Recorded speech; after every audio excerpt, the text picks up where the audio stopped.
শোনো গো নবীজির প্যারা উম্মত, কোরআন হাদিসের বাণী করো দিলওয়াত। শোনো গো নবীজির প্যারা উম্মত, কোরআন হাদিসের বাণী করো দিলওয়াত।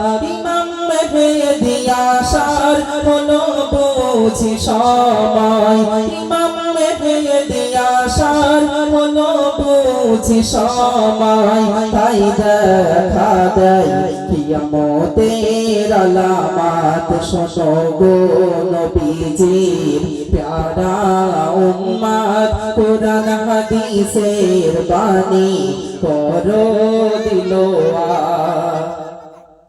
দাজ্জাল বের হবে সবাই দেখতে পাবে, কপালে তাহার কাফের লেখা রবে।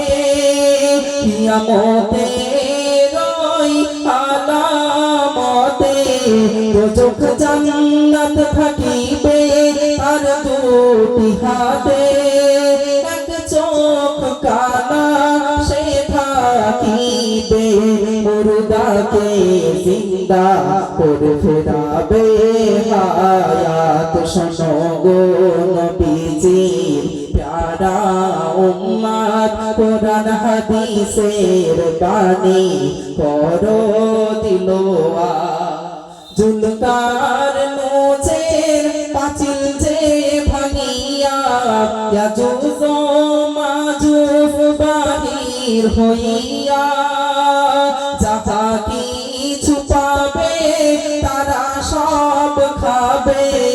সাগরের পানি শুকায়া দেবে, বেদিনের কাছে মুমিন যুদ্ধে হারবে সেদিন।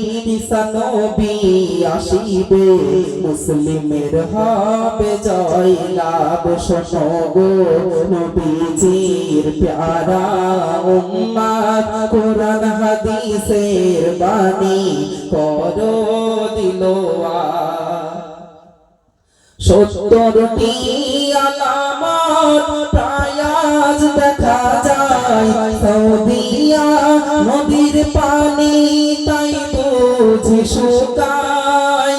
মহাব্যাধি করোনা তাই তো দেখা দেয়, নারী ব্যভিচারী হয় রে দুনিয়ায়। নাই বিচার দেশ থেকে উঠে আছি যাই, দুনিয়ায় বেড়ে যাই ফিতনা ফাসাদ। শোনো গো নবীজি প্যারা উম্মত, কোরআন হাদিসের বাণী করো দিলওয়াত। বলে নূরে আকরাম হাদিসেতে প্রমাণ, ইমাম মাহদীর গঠন হবে আমার মতন। পিতার নাম আব্দুল্লাহ, মাতার নাম আমিনা, আসিবেন মক্কায় বংশে হাসানা। হুবহু দেখতে যেন নবী মুহাম্মদ, দলে দলে মুসলিমে নেবে তাহার বায়াত। ইমাম মাহদী আসবে বলেন নবী, সত্য প্রতিষ্ঠা করবেন সত্যবাদী। সিরিয়াতে উঠিবে আগুনের হানা, সবার তাড়া করে আনবে মদিনা। হান্নান বলে সাবধান হও গো মুসলমান, ওদের সন্নিকটে আছে কিয়ামত। শোনো গো নবীজির প্যারা উম্মত, কোরআন হাদিসের বাণী করো দিলওয়াত। আলহামদুলিল্লাহ।